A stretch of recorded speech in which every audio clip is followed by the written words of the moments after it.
경제읽기 시간입니다. 올해 전국 아파트 공시 가격이 지난해보다 평균 17.2% 오르면서 지난해 이어 역대 세 번째 상승률을 기록하게 됐습니다. 정부는 공시가격 현실화 과정에서 1주택자 실수요자의 세금 부담을 줄이는 방안을 발표했는데요. 구체적인 내용부터 예상 효과는 어떠할지 박연미 경제평론가와 함께 살펴보겠습니다. 어서 오십시오. 안녕하세요. 네.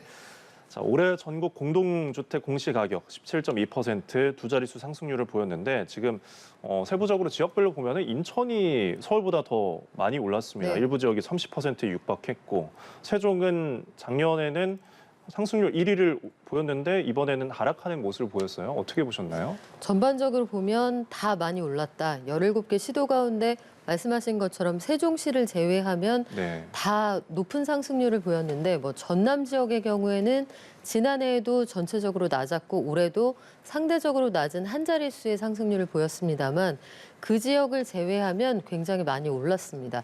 두 자릿수 연속 상승을 보였고요.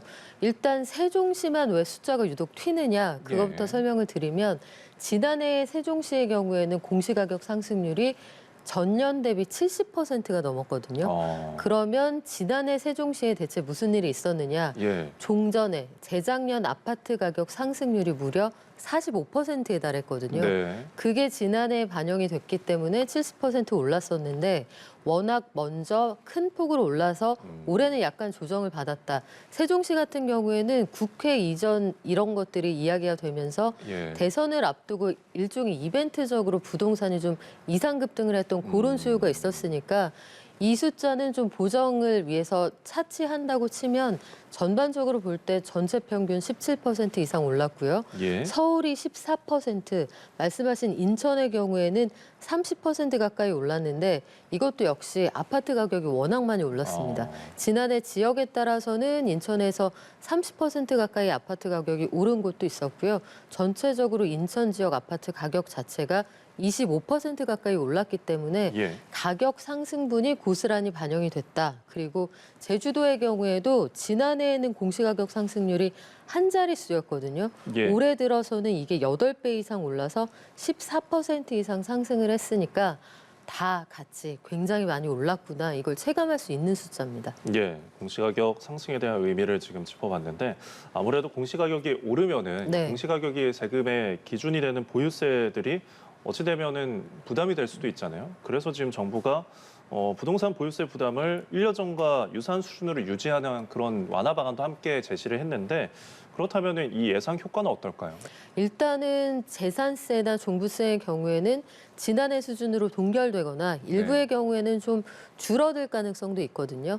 왜 그러느냐? 기준이 되는 가격이 지난해 가격에 묶일 가능성이 있죠. 네. 현재까지 나온 안은 정부안입니다. 2021년 기준으로 공시가격을 묶게 되면 지난해부터 올해까지 요 사이에 상승한 것들은 반영이 안 되는 거잖아요. 네. 이렇게 될 경우에는 종부세 내는 사람도 원래는 1년 사이에 한 7만 명 가까이 늘어나야 하는데 예. 여기에서 빠져나가게 된 사람이 대략 7만 명 정도.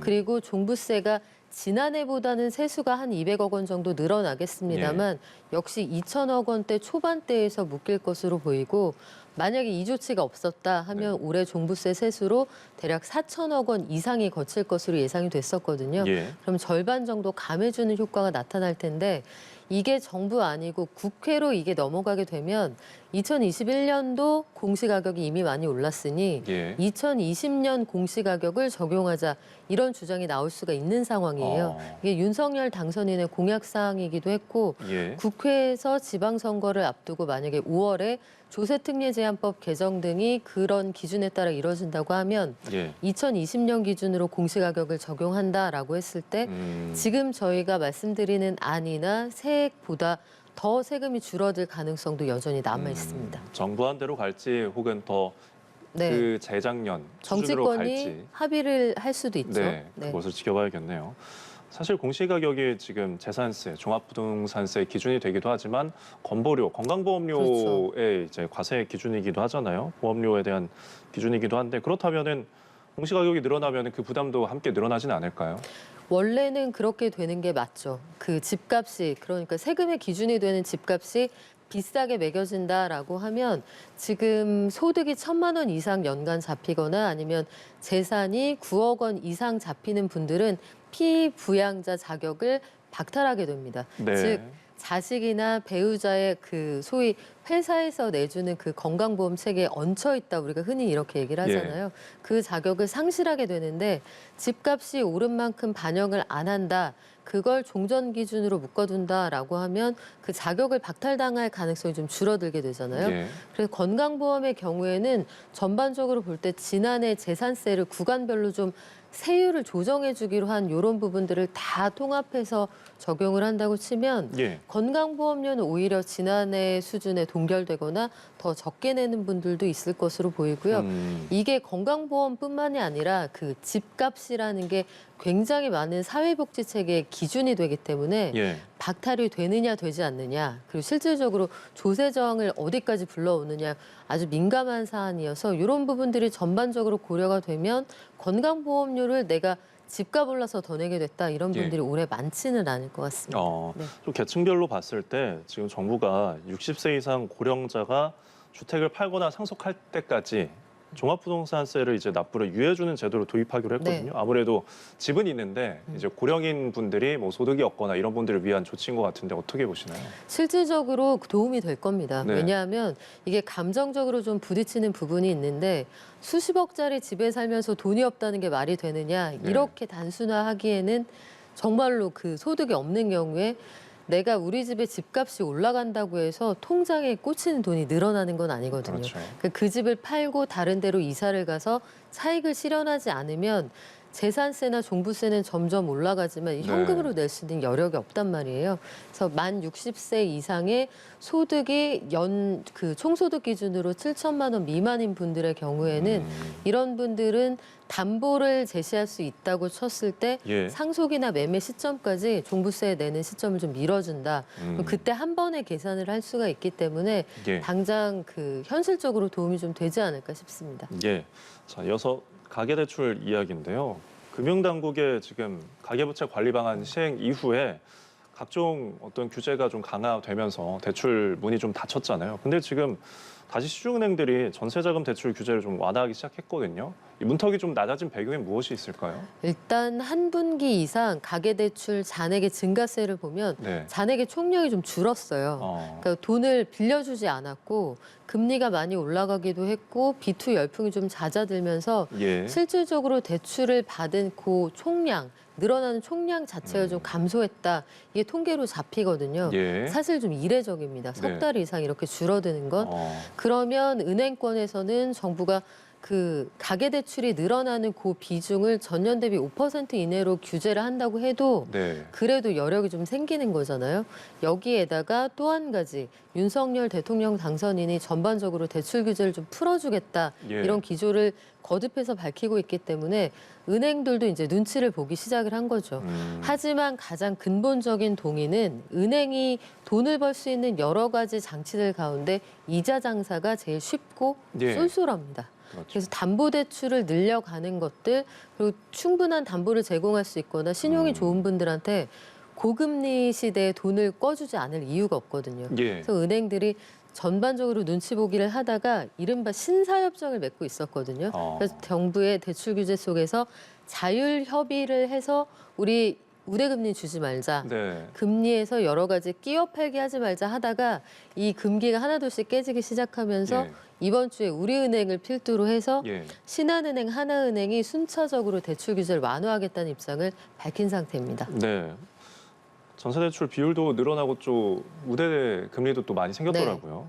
지금 근데 이렇게 대출 규제 완화 기조가 앞으로 윤석열 당선인의 이제 정부가 들어설 때까지 출범 이후에도 계속 이어질 가능성이 높아 보이는데 근데 통화량을 이제 억제하는 금리 인상 기조가 또 있다 보니까 그런 금융 통화 정책과 대출 규제 완화는 조금 상반되는 것 같아 보여요. 안 맞죠. 사실은 안 맞고 지금도 오늘 당장 나온 얘기가 윤석열 당선인 측이 50조 원 규모의 추경을 추진한다라고 하지만 한국은행에서는 기조적으로 금리를 올리겠다라고 얘기를 하고 있잖아요.